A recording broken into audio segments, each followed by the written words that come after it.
مجھے بتاؤ جو فوج فلمیں دیکھ رہا ہے انٹرنیٹ پہ کب تک دیکھے گا میرے بھائی؟ ایک دن چھوڑنے پڑیں گے کیونکہ آپ کے اندر جذبات ہی ختم ہو جائیں گے, پتھر بن جاؤ گے بڑھاپے میں. وہ ڈاکٹر کہتے ہیں نا ٹیسٹوسٹیرون لیول جو ہوتا ہے نا مرد میں, وہ عمر کے ساتھ ساتھ کیا ہوتا ہے جس کی وجہ سے مردانہ جذبات ہوتے ہیں, وہ ایج بڑھنے کے ساتھ ساتھ جیسے جیسے عمر بڑھتی ہے ٹیسٹوسٹیرون جو لیول ہے وہ آہستہ آہستہ عمر کے ساتھ ساتھ کیا ہوتا ہے نیچے, وہ جذبات کیا ہونا شروع ہو جاتے ہیں کم. تبھی نوجوان لوگ, جب میں 4 شادی کی بات کرتا ہوں, نوجوان بڑے جوش میں آتے ہیں, بوڑھے کہتے ہیں کاش 20 سال پہلے ہم آپ کا بیان سن لیتے, کاش آپ اس وقت کہاں تھے. ایسے کئی بزرگ ہیں جو میرے پاس ہے کہہ رہے ہیں یار 20 سال پہلے, یار کم از کم 15 سال ہی پہلے مل جاتے آپ. تو پھر میں ان کو شعر سناتا ہوں, پانی وانی کی بات کرتے ہو, دل جلانے کی بات کرتے ہو, 6 مہینے سے منہ نہیں دھویا, تم نہانے کی بات کرتے ہو. تو وہ یہی کہتے ہیں. اور میں ان بزرگوں سے کہتا ہوں اچھا ہوا آپ نے نہیں کی, کیونکہ دوسری شادی پہ بیان سننے میں جتنا مزہ ہے نا, کرنے میں اس سے ڈبل ٹینشن ہے. یہ سننے کی بڑی مزے کی چیز ہے, بڑا انجوائے کرتے ہیں. 4 شادیاں, 4 بیویاں اور بچے, اور ایک بیگم کو کھانا اچھا بنانا آتا ہے, اس کی شکل بہت اچھی ہے, اس کا خاندان بہت اچھا ہے, اور یہ ایجوکیٹڈ ہے. ایک صاحب مجھے کہنے لگے, وہاں لانڈھی سے آئے میرے پاس, انجینئر تھے, وہ کہنے لگے میں دوسری شادی کرنا چاہتا ہوں. میں نے کہا کس سلسلے میں؟ کہتے ہیں اصل میں میری ایک وائف ایسی ہے جو گھر کے کام کاج کرتی ہے, تو کھانا وانا نہیں بنانا آتا, تو میں دوسری وائف لا کے رکھوں گا, کام یہ کرے گی, جھاڑو پوچھا, کھانا وہ بنا دے گی. میں نے کہا مریخ سے تو نہیں آئے میرے بھائی, آپ اسی زمین پہ رہتے ہو, آپ لوکیشن ذرا بتاؤ آپ کہاں ہو. کہہ رہے ہیں لانڈھی. میں نے کہا ہو سکتا ہے چاند پہ بھی کوئی لانڈھی وانڈی ہو. کہہ رہے کیوں؟ میں نے کہا آپ یہ سمجھ رہے ہو کہ آپ جب لیٹو گے تکلیف ہوگی تو ایک آپ کے پاؤں دبائے گی اور ایک آپ کے سر دبائے گی, یہی ہے نا. اب ظاہر ہے جو سر دبا رہی ہوتی ہے اس کے ہاتھ پاؤں تک نہیں پہنچتے, تو 2 بیویاں ہوں گی. میں نے کہا پھر تیسری بھی کر لو, وہ آپ کا یہ والا کندھا دبائے گی, چوتھی یہ والا کندھا دبائے گی. میں نے کہا بھائی تو کس دنیا میں رہ رہا ہے؟ میں نے کہا جب تو دوسری کرے گا نا, جو کام کر رہی ہے نا وہ کام کرنا چھوڑ دے گی. سمجھ میں آ رہی ہے بات؟ وہ کام کرنا بولے گی اب تیرے کو ایک اور چاہیے تو میں کیوں کروں کام. اور میں نے کہا آپ کام بھی کرو گے اور اس کے علاوہ ایک اور کام, دونوں میں ساری زندگی سلو کراتے رہو گے بیٹھ کے. اور میں نے کہا جب دونوں کو آپ ایک ساتھ رکھو گے تو یہ جو عام ہیلمٹ ہے نا, جو لوکل ہیلمٹ, یہ نہیں چلے گا. امپورٹڈ ہیلمٹ جو باقاعدہ میرے کو جاننے والے ہیں ڈیفینس میں, ان کا ہیلمٹ کا بزنس ہے, میں نے بائک کے لیے ان سے ہیلمٹ لیا ہے. کہنے کو تو بائک کے لیے لیا, باقی آپ سمجھدار ہیں. تو وہ ہیلمٹ بہت مضبوط ہیلمٹ ہوتا ہے. میں نے کہا جب دونوں ایک ساتھ رہیں گی تو آپ وہ ہیلمٹ پہن کے گھر جاؤ گے. تو کہنے لگے یار آپ تو منفی باتیں کر رہے ہیں, آپ تو اتنا اپریشیٹ کرتے ہیں. میں نے کہا بھائی میری پوری بیان سنا کرو. میں سمجھتا ہوں کہ یہ 2 شادیاں 4 شادیاں معاشرے کی ضرورت ہے, لیکن یہ جہاد ہے, تو جہاد سمجھ کے کرو, انجوائے کرنے کے لیے کرنے کی بالکل بھی ضرورت نہیں ہے. اور دونوں کو ایک ساتھ رکھو گے تو خود کہاں رہو گے. دونوں کو ایک ساتھ رکھنے کا تو میں قائل ہی نہیں ہوں. الگ الگ رکھو, اتنا دور رکھو کہ اس کو پتہ نہ چلے کہ کہاں بیٹھا ہوا ہے, ورنہ اس کو پتا ہو گیا نا اس گھر میں بیٹھا ہوا ہے, وہ ٹائم نوٹ کرے گی اسٹاپ واچ لگا کے. ادھر 6 گھنٹے 3 منٹ 25 سیکنڈ ٹھہرا تھا اور میرے پاس 6 گھنٹے 3 منٹ 24 سیکنڈ میں کیوں اٹھائی ہے, وہ ایسے کیلکولیٹ کرے گی, اس کو پتہ ہی نہ بندہ ہے کہاں پہ. تو میں ڈرا نہیں رہا, میرا مقصد ہے کہ بھائی جہاد کی نیت سے کرو یار. یہ معاشرے کی کیا ہے, عورتیں زیادہ ہیں مرد کم ہیں, تو ان کو کیسے, جب زیادہ شادیاں نہیں کرو گے تو ان کو کیا کریں, کوئی حل ہی نہیں ہے نا. گورے کے پاس تو حل ہے کہ زنا کو عام کر دو. انہوں نے یہی کیا جب ان کے ہاں دوسری جنگ عظیم میں مرد شارٹ ہو گئے مارکیٹ سے, عورتیں بے تحاشا ہو گئی تھی. ایک رپورٹ کے مطابق 80% مرد, یعنی مردوں میں عورتوں کی نسبت 80% ریشو موت کا زیادہ. پوری دنیا میں لڑائی ہوئی تو مرد کتنے ہلاک ہوئے, عورتیں تھوڑی لڑ رہی تھی میدان میں آ کے. تو ان کے ہاں جب یورپ میں مرد مارکیٹ سے شارٹ ہوئے ہیں تو ان کو چاہیے تھا اسلام کی طرف آ جاتے. ایک مرد کو اجازت دے دو یار زیادہ کر لے, وہ اسلام سے تو بوجھ تھا کہ نہیں یار یہ تو پھر وہی مولوی آ جائے گا بیچ میں, اسلام آ جائے گا. آج تک جس مذہب کی مخالفت کرتے رہے اس کو ماننا پڑے گا.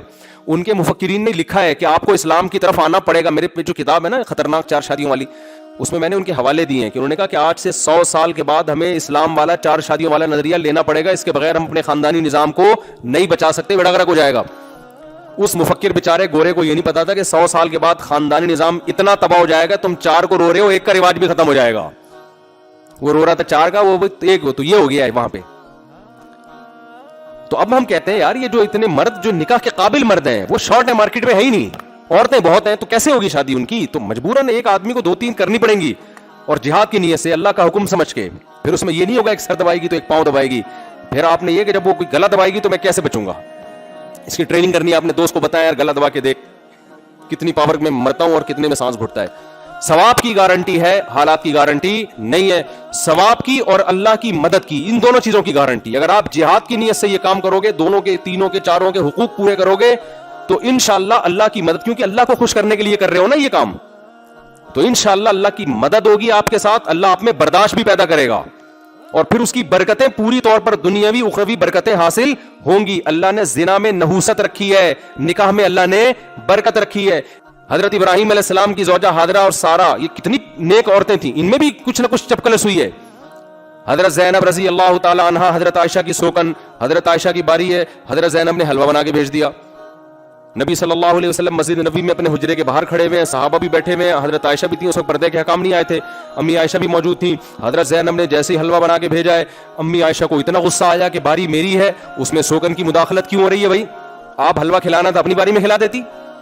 امی عائشہ نے نبی کے ہاتھ سے وہ برتن لیا اور اٹھا کے پٹخ کے زمین پہ مار کے توڑ دیا. تو نبی کا ری ایکشن کیا ہوا ہے؟ تو ہمارے نبی نے کیا کیا ہے؟ صحابہ کے سامنے یہ عمل ہوا ہے, گھر کے بند کمرے میں بھی نہیں. جب آپ کی بیوی دوستوں کے سامنے اگر یہ عمل کرے پھر تو آپ غیرت کا مسئلہ بنا لیتے ہو. کیا خیال ہے بھائی؟ اصل میں میرے ساتھ ہو یہ رہا ہے.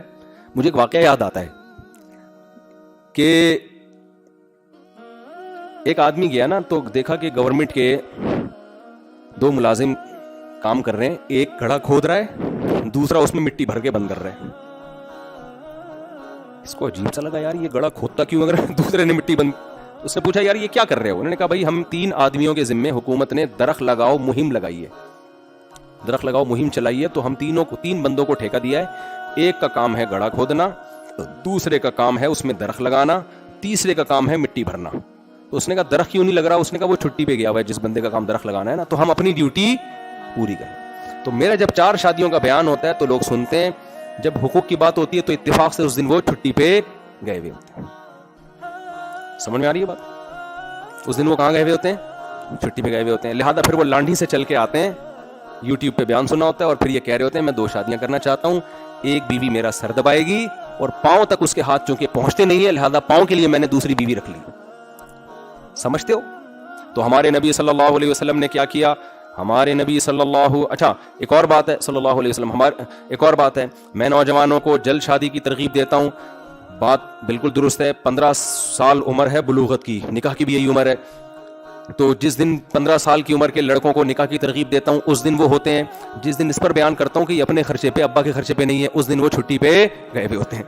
پھر ابا کو جا کے تنگ کرتے ہیں, ابا ہماری شادی کراؤ, آپ اسلام پہ عمل نہیں کرتے. بھائی ابا کے ذمے آپ کو کھلا پلا کے بڑا کرنا تھا, کر دیا انہوں نے. اب آپ اپنے خرچے پہ بیگم کو کھلائیں گے, خرچہ نہیں ہے تو جاب کرو, کچھ کرو. ہاں ابا پھر بھی تعاون نہ کریں, آپ اپنے خرچے پہ کر رہے ہو, پھر آپ ہمارے پاس شکایت لے کر آؤ. پھر ہم ابا سے کہیں گے جب یہ اپنے کما رہا ہے, اپنے بیگم کو اپنے خرچے پہ کھلا رہے, تو پھر آپ کیوں رکاوٹ بن رہے ہو؟ پھر ہم اس کو باغی بنائیں گے ماں باپ کے خلاف. باغی سے مطلب اس چیز میں صرف, ویسے باغی نہیں ہے, نہیں, پھر اس میں ماں باپ کی نہیں ہے, پھر اللہ رسول کی ہے. بلکہ آپ صلی اللہ علیہ وسلم زمین پہ بیٹھ گئے اور برتن جمع کرنے لگے, اور صحابہ سے فرمایا غارت امکم, تمہاری ماں کو غیرت آ گئی ہے. یعنی محبت میں کیا ہے یہ کام, اس کو یہ برداشت نہیں ہوا کہ میرے شوہر کی میرے پاس باری ہے تو سوکن مداخلت کر کے میرے میاں کی توجہ اپنی طرف کیوں لے کے جا رہی ہے. تو یہ غیرت ہے نا. بے کیا ہو گیا, یہ غیرت کی بات ہے نا. کیسا اچھی لاجک تلاش کی اس کی, یہ سب کچھ میری محبت میں ہو رہا ہے.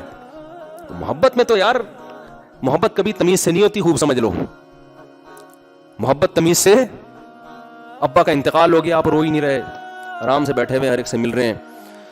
لوگ کہہ رہے ہیں کہ یار وہ آپ کے والد صاحب کا انتقال ہوا, آپ تو نارمل ہیں. آپ کیا یار, یہ تو انتقال تو ایک نیچرل پروسیس ہے, سب نے مرنا ہے. تو ابا کبھی 1 سال سے وہ بستر پہ تھے, تو ڈاکٹر نے یہی ڈیٹ بتائی تھی مرنے کی, تو اسی ڈیٹ پہ انتقال ہوا ہے.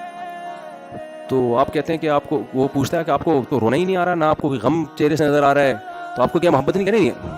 بہت زیادہ محبت تھی مجھ سے, خدا کی مجھ سے قسم اٹھوا لو, میں بہت محبت کرتا تھا. تو کہیں گے یار اگر محبت ہوتی نا تو تھوڑے سے جذبات, کچھ ایب نارملٹی نظر آ رہی ہوتی. کیا خیال ہے؟ عام روٹین سے ہٹ کے کچھ نارمل نہیں ہوتا, کچھ آڑا ترشا ہوتا, روڑا ہوتا, ٹینشن میں ہوتا, نیند غائب ہوتی. یہ کیسی محبت ہے یار؟ یہ ایسی محبت ہے بتانے کے لیے قسم اٹھانی پڑ رہی ہے کہ خدا کی قسم مجھے اپنے ابا سے بولو محبت تھی. تو یہ کیا ہے یار؟ تو محبت جہاں ہوگی تبھی تو قرآن کہتا ہے وَإِذَا سَمِعُوا مَا أُنزِلَ إِلَى الرَّسُولِ تَرَىٰ أَعْيُنَهُمْ تَفِيضُ مِنَ الدَّمْعِ. بہت سے عیسائی ایسے ہیں کہ جب وہ اس کلام کو سنتے ہیں جو محمد صلی اللہ علیہ وسلم پہ نازل ہوا، اے مخاطب تو دیکھے گا ان کی آنکھوں سے آنسو نہیں، گویا آنسوؤں میں آنکھیں بہتی چلی جا رہی ہیں، اتنا روتے ہیں یہ اس خدا کی محبت میں. مما عرفوا من الحق، اس لیے کہ ان کو حق سمجھ میں آ جاتا ہے. تو جب اس کو محبت تھی تو برتن تو میرے بھائی ٹوٹیں گے. ایسی محبت نہیں ہوتی کہ برتن جڑنا شروع ہو جائیں، ٹھیک ہے نا. چونکہ سوکن نے حلوہ بھیجا ہے، تھینک یو ویری مچ، بہت زبردست سوکن ہے ہماری، حلوہ بنا کے بھیجا بھائی، یہ تو بڑا خیال کرتی ہے. ایسا نہیں ہوتا، محبت میں تو اس طرح کا ہوتا ہے. تو ہمارے نبی نے اس کی بہترین لاجک تلاش کی، آپ صلی اللہ علیہ وسلم نے. اب ایسا نہ ہو کہ جن آدمیوں کی 2-3 دن بیویاں وہ ان کی بیویاں برتن توڑنا شروع کر دیں. یہ تو ایک واقعہ ہو گیا نا، ہمیشہ ایسا ہی تھوڑی ہوتا رہا ہے. اگر کوئی خاتون برتن توڑے ہی نہیں برتن بھائی، پہلی بات تو یہ اگر توڑ دیا ہے تو پھر اس کو سمجھانا چاہیے آئندہ نہیں توڑنا، ٹھیک ہے نا. بس اتنے جذبات کافی ہیں. تو ہمارے نبی نے جب دیکھا امی عائشہ کا غصہ ٹھنڈا ہوا تو آپ نے وہ برتن جوڑ کے ان کو دیا اور فرمایا کہ اس کے پیسے زینب کو ادا کر دینا. کیونکہ اسلام میں جب کسی چیز کا آپ نقصان پہنچائیں تو زمان بہرحال آپ پر واجب ہوتا ہے، چاہے یہ کام غیرت میں کیا ہو یا محبت میں کیا. محبت میں آ کے اتنی زور سے تھپڑ مار دیا آپ نے، غیرت میں اگلے کا پورا نشان پڑ گیا، تو علاج کے پیسے بھی کس کو دینے پڑیں گے؟ آپ کو دینے پڑیں گے. محبت میں بھی کریں یا نفرت میں کریں، چیز کی قیمت ادا کرنی پڑتی ہے. تو یہ جو اسٹائل ہے نا برداشت والا، یہ پیدا کرنا پڑے گا. تو پھر آپ 4 شادیاں کریں اور یہ برداشت بھی پیدا کریں اور شادیاں بھی کریں، اس اسٹائل کے ساتھ کریں. اور یہ ضروری ہے، نہیں کریں گے تو عورتوں کا بیچاروں کا نقصان ہو رہا ہے بہت زیادہ. تو میں اپنی بات کو ختم کرتا ہوں چند